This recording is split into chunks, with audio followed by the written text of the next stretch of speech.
Com Neon Genesis Evangelion chegando na Netflix esse mês, e o provável aumento no interesse pelo título nas próximas semanas, achei que seria uma boa hora para comentar um pouco sobre a minha experiência com essa franquia.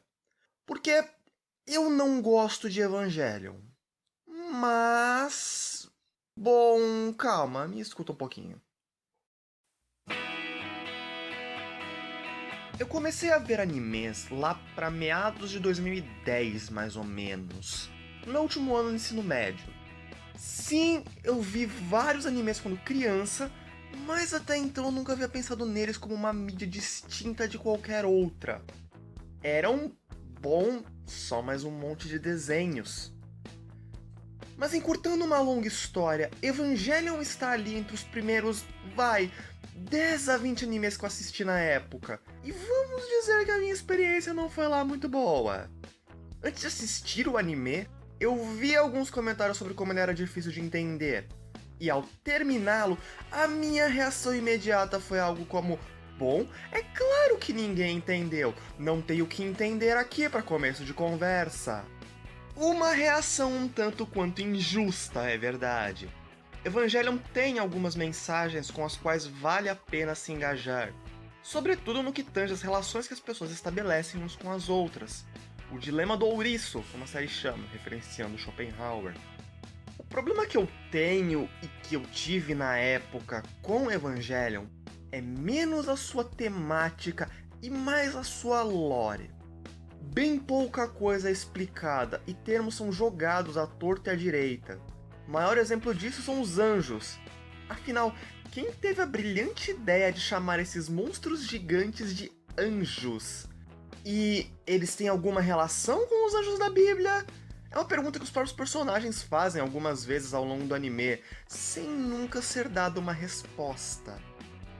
Outras referências causam a mesma estranheza, como os pergaminhos do Mar Morto ou a Lança do Destino. Que relação eles têm com os objetos, reais ou mitológicos, que conhecemos? No fim, eu decidi que isso era só enfeite sem sentido. Classifiquei a obra como tendo um péssimo world building e simplesmente ignorei a sua existência pelos anos subsequentes.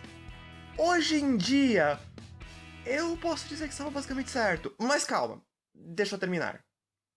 O simbolismo judaico-cristão em Evangelho é mesmo pura firula. Algo que fica até bastante óbvio quando você considera a obra dentro da carreira do seu diretor, Hideaki Anno, que parece ter certa predileção pelo uso de referências à Bíblia. Vide a sua obra imediatamente anterior a Evangelho, Fushigi no Umi no Nadia. E sim, o world building é a parte mais fraca do anime, pelo menos se você considerar apenas o anime. Chegou a sair um jogo para PlayStation de Neon Genesis Evangelion, e entre os extras que havia no jogo, era possível encontrar documentos que detalhavam aquele universo e respondiam a toda sorte de perguntas possíveis. De onde vieram Adam e Lilith, por que os anjos atacam os humanos, como foram criadas as unidades Eva e várias outras informações. E enquanto isso deve saciar a curiosidade daqueles que buscam por explicações, eu não consigo pensar em uma forma mais clara de dizer que tudo aquilo é quando muito um bônus bem pouco importante em toda essa franquia. Agora, vamos lá. Se você chegou até aqui no vídeo, pode parecer que eu só quero criticar um título que tende a ser muito bem falado nesse nosso meio. Mas não é bem esse o caso. Eu não gostei de Evangelho, não me entenda mal. Mas eu acho que essa minha primeira reação ao world building da série rende algumas considerações interessantes. Por exemplo, o fato de que enquanto eu fiquei bastante incomodado com as referências à mitologia judaico-cristã na obra, eu nunca tive uma reação semelhante a referências de outras religiões em animes. Anime, e especialmente histórias de ação, aventura e fantasia, tende a referenciar toda sorte de divindades aqui e ali, e dificilmente alguma do tipo me incomoda. Talvez porque eu estou muito mais familiarizado com os mitos judaico-cristãos do que com aqueles do shintoísmo, budismo ou hinduísmo. Outra consideração que eu poderia fazer é a da distância. No passado, eu era muito mais intransigente com a ideia de que uma história deve deixar tudo muito bem explicadinho. E enquanto hoje eu ainda aprecio um universo bem desenvolvido, eu tendo a ser muito mais leniente com o que uma história precisa ou não explicar. Será que se eu assistisse Evangelion hoje, eu teria uma reação diferente daquela de quase uma década atrás? É possível, o que já serve para pensar em como nossos gostos mudam com o tempo. E por último temos que... bom... semana passada eu lancei um vídeo falando um pouco sobre como, resumindo aqui em poucas palavras, diferentes obras se importam com diferentes elementos. Algumas se preocupam mais em desenvolver seus personagens, outras em criar uma certa atmosfera, outras ainda em experimentar com a sua animação ou passar uma certa mensagem e por aí vai. Diferentes histórias têm diferentes focos, e Evangelion ilustra isso muito bem.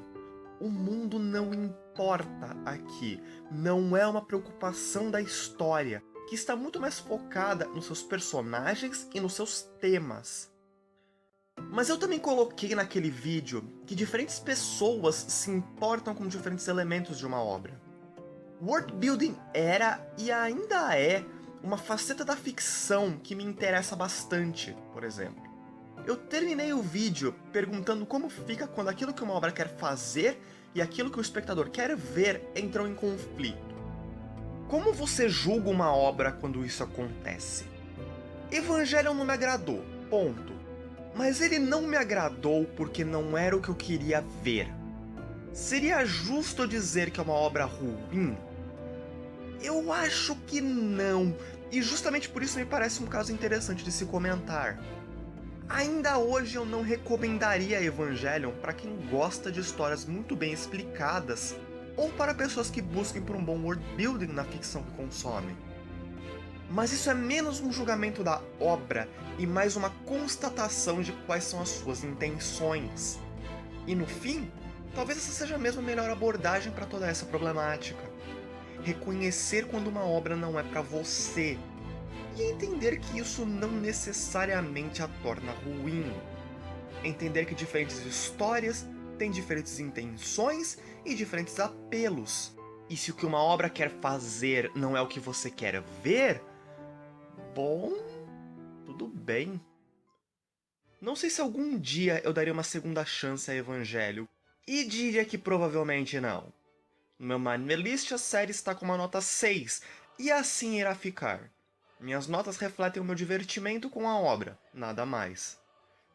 Mas apesar de tudo isso, eu diria que vale a pena pelo menos dar uma chance à obra? Bom, depende do que você quer assistir.